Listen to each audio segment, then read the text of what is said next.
कालरात्रि समय प्रारंभिक दृश्य। रात के अंधेरे में सुनसान गांव का दृश्य। गांव के बीचों बीच एक पुराना मंदिर खड़ा है जिसे लोग कालरात्रि मंदिर कहते हैं। इस गांव में हर साल दशहरे की रात एक अजीब घटना घटती है, लेकिन आज रात गांव के नए लोग मिथुन, आर्या, करण और दीपा इस रहस्य को जानने के लिए तैयार हैं। वे उस रात को बाहर निकलने का फैसला करते हैं जब पूरे गांव में कोई भी घर से बाहर नहीं निकलता। चारों दोस्त मंदिर के पास पहुंचते हैं जहां कई सालों से कोई नहीं गया।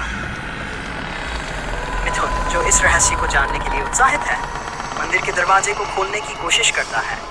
दरवाजे पर लगे ताले को तोड़ते ही तेज हवा चलने लगती है और अजीब सी आवाजें गूंजने लगती हैं। करण और आर्या पीछे हटने की कोशिश करते हैं, लेकिन मिथुन उन्हें मंदिर के अंदर चलने के लिए मना लेता है। दीपा, जो पहले से ही डर रही है, उन्हें रोकने की कोशिश करती है, लेकिन सब बेअसर है। मंदिर में घुसते ही घड़ी रात के ठीक 10 बजने का संकेत देती है। मंदिर के अंदर अंधेरा, टूटे हुए मूर्तियां और दीवारों पर से लिखे मंत्र हैं। अचानक मंदिर का दरवाजा बंद हो जाता है और वे अंदर फंस जाते हैं। पहला डरावना अनुभव। दीवारों पर लगी दिए अपने आप जल उठते हैं। चारों डर के मारे इधर उधर देखने लगते हैं। अचानक एक आवाज आती है, यहाँ से बाहर निकलने का एक ही रास्ता है। सूर्योदय से पहले अगर तुमने रास्ता नहीं पाया तो ये रात तुम्हारी आखिरी होगी। घड़ी अब 10:30 बजा रही है। मिथुन को लगता है कि ये कोई खेल है, लेकिन जल्द ही उन्हें पता चलता है कि ये खेल नहीं बल्कि उनकी जान का सवाल है। करण को एक अजीब परछाई मंदिर के एक कोने में दिखती है जो धीरे धीरे उनकी ओर बढ़ने लगती है। सभी उसे देखते हैं और तभी परछाई एक घातक राक्षस में बदल जाती है। वे डरकर अलग अलग दिशाओं में भागते हैं। तनाव और बढ़ता है। समूह मंदिर के अंदर फंस चुका है, जहां हर दीवार, हर मूर्ति एक भयानक इतिहास की कहानी बयां करती है। आर्या को एक पुरानी किताब मिलती है जिसमें कालरात्रि के बारे में लिखा है। यह रात राक्षसी आत्माओं की होती है जो हर दशहरे की रात जागती हैं और उस इंसान को शिकार बनाती हैं जो उनकी भूमि को अपवित्र करता है। मिथुन और करण एक कमरे में बंद हो जाते हैं जहां से भयानक चीखें सुनाई देती हैं। दीपा और आर्या एक और दिशा में भागते हैं, लेकिन दीवारों पर लगी मूर्तियों की आंखें उन्हें घूरने लगती हैं। घड़ी अब 7 बजा रही है। हर मिनट के साथ माहौल और डरावना होता जा रहा है। राक्षसी आत्माओं का जब समूह को एहसास होता है कि वे इस मंदिर में फंस चुके हैं तो वे बाहर निकलने का कोई रास्ता ढूंढने की कोशिश करते हैं, लेकिन अब मंदिर के अंदर एक के बाद एक राक्षसी आत्माएं प्रकट होने लगती हैं। करण और मिथुन को एक आत्मा घेरे में ले लेती है।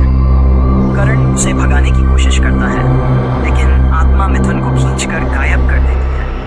करण डर से कांपता हुआ भागता है और बाकी दोस्तों से मिलने की कोशिश करता है। दीपा अब पूरी तरह से घबरा चुकी है। आर्या उसे शांत करने की कोशिश करती है, लेकिन तभी दीपा की आंखों के सामने एक और आत्मा प्रकट होती है। वह आत्मा दीपा की आत्मा पर कब्जा कर लेती है और दीपा एक भयावह रूप में बदल जाती है। आर्या करण के साथ मिलकर दीपा को बचाने की कोशिश करती है, लेकिन वे कुछ नहीं कर पाते। अंतिम टकराव।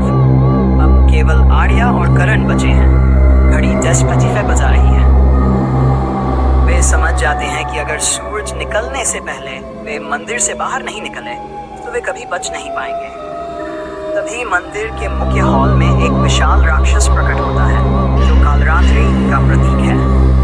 वह दोनों को मारने के लिए तैयार है। आर्या और करण उस राक्षस से बचने की पूरी कोशिश करते हैं। आर्या मंदिर की किताब से कुछ मंत्र पढ़ने लगती है, जिससे राक्षस कुछ क्षण के लिए कमजोर पड़ जाता है। करण इस मौके का फायदा उठाकर मंदिर के दरवाजे तक पहुंचता है।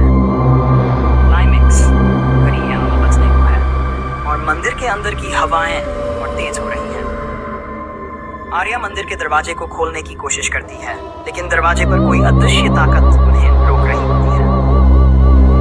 तभी राक्षस आखिरी वार करने के लिए तैयार हो जाता है। करण मंदिर का दरवाजा तोड़ने में सफल हो जाता है और जैसे ही दरवाजा खुलता है, मंदिर की सारी भयानक आत्माएं एक एक कर गायब हो जाती हैं।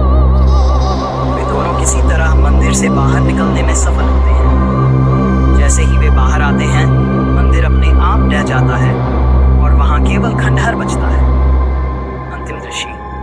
आर्या और करण थके और सदमे में हैं, लेकिन जिंदा हैं। जैसे ही वे गांव की ओर बढ़ते हैं, एक अजीब सी शांति छा जाती है, लेकिन तभी करण की घड़ी नहीं बजने का संकेत देती है।